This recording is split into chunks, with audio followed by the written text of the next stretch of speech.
Hello everyone, I'm Seth. In this video, we're going to cover key strategies to progress efficiently after your first few extracts. We'll discuss early PvP knowledge, how to optimize loot selection, lodge and vendor upgrades, and character leveling. There's a lot to cover, so let's jump in. Welcome to Legacy Guides. A brief disclaimer. This is my subjective approach to maximizing meta progression versus time investment in Legacy, Steel, and Sorcery. This isn't the only way to play, and you may prefer a different style. Take what works for you and apply it as needed. The quest board should always be your top priority until you reach max vendor reputation. Completing quests earns vendor rep and should be prioritized before anything else. You can collect required materials for the quest before accepting it and instantly complete it if you already have what's needed. Many requested items can also be crafted at town vendors or in the lodge. Quests refresh based on the timer above them, and incomplete quests will not be replenished after the refresh. This makes finishing them before the time expires our primary objective. The next priority are lodge upgrades. Focus on them in this order. First is the cooking pot. It provides stat boosts with cooked food, giving direct in-game benefits. Then the crafting bench, which unlocks class-specific tools and a few minor craftable items for profit. Third is the ossuary, which gives a minor reputation boost with vendors. Lastly, the storage chest and the bed. The storage chest adds more shared stash tabs, and the bed banks experience for bonuses after an activity. Our third priority in Greenwood is campaign progression. The campaign milestone we left off on was reaching level 5 and crafting a weapon or armor piece.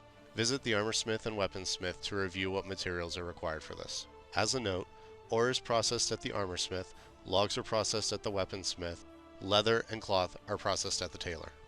So to recap, when we go into Greenwood, we want to complete our quest board first, find 10 copper ore for the cooking pot, then maybe find a bone hammer and birchwood for the crafting bench.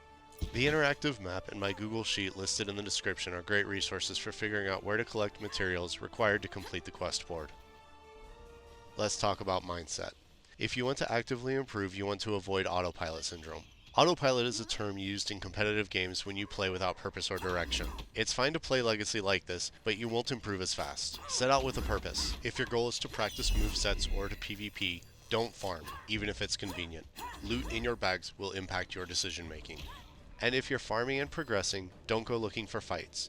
Your job is to gather, avoid unnecessary risks, and extract safely. Most players on the map fall into one of two categories. Farmers, who avoid fights unless they're easy wins, and PvP hunters, who are looking for fights. Understanding this makes escaping easier. Most enemies won't chase you if they have easier targets nearby. Now let's talk about where to go depending on your goal. If you're looking for PvP fights, the best spots are the courtyard with open sightlines, low mob density, and central positioning, and Morthog, a high-risk, high-reward area that attracts geared players contesting in-game loot. If you want to practice weapon combos and movesets with fewer interruptions, my favorite spots are the wheat fields and the orchards in the southwest.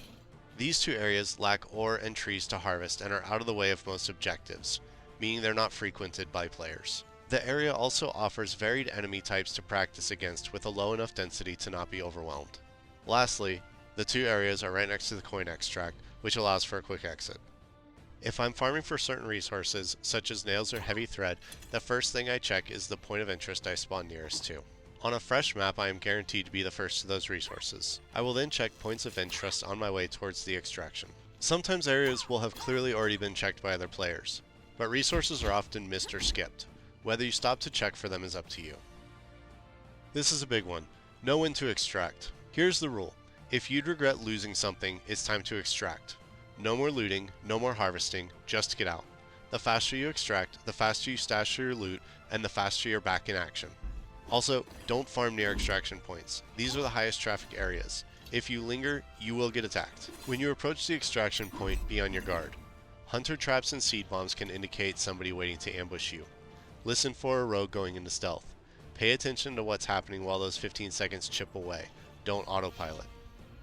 The last thing I want to talk about is gear fear. A lot of players hesitate to bring good gear into Greenwood.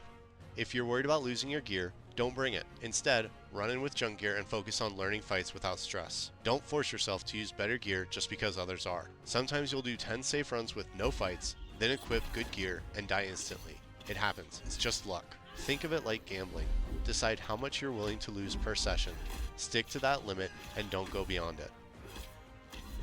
Alright, here's a quick recap before we wrap up. Prioritize the quests on the quest board. Vendor rep is very important. Upgrade your lodge in the right order. Cooking pot, crafting bench, ossuary. Go into Greenwood with a plan, don't autopilot. Extract wisely. Don't let greed cost you everything. Play at your own pace. No one decides when you're ready to gear up except you. That's it for today. Play smart, progress fast, and I'll catch you in the next one. Don't forget to like, comment, and subscribe.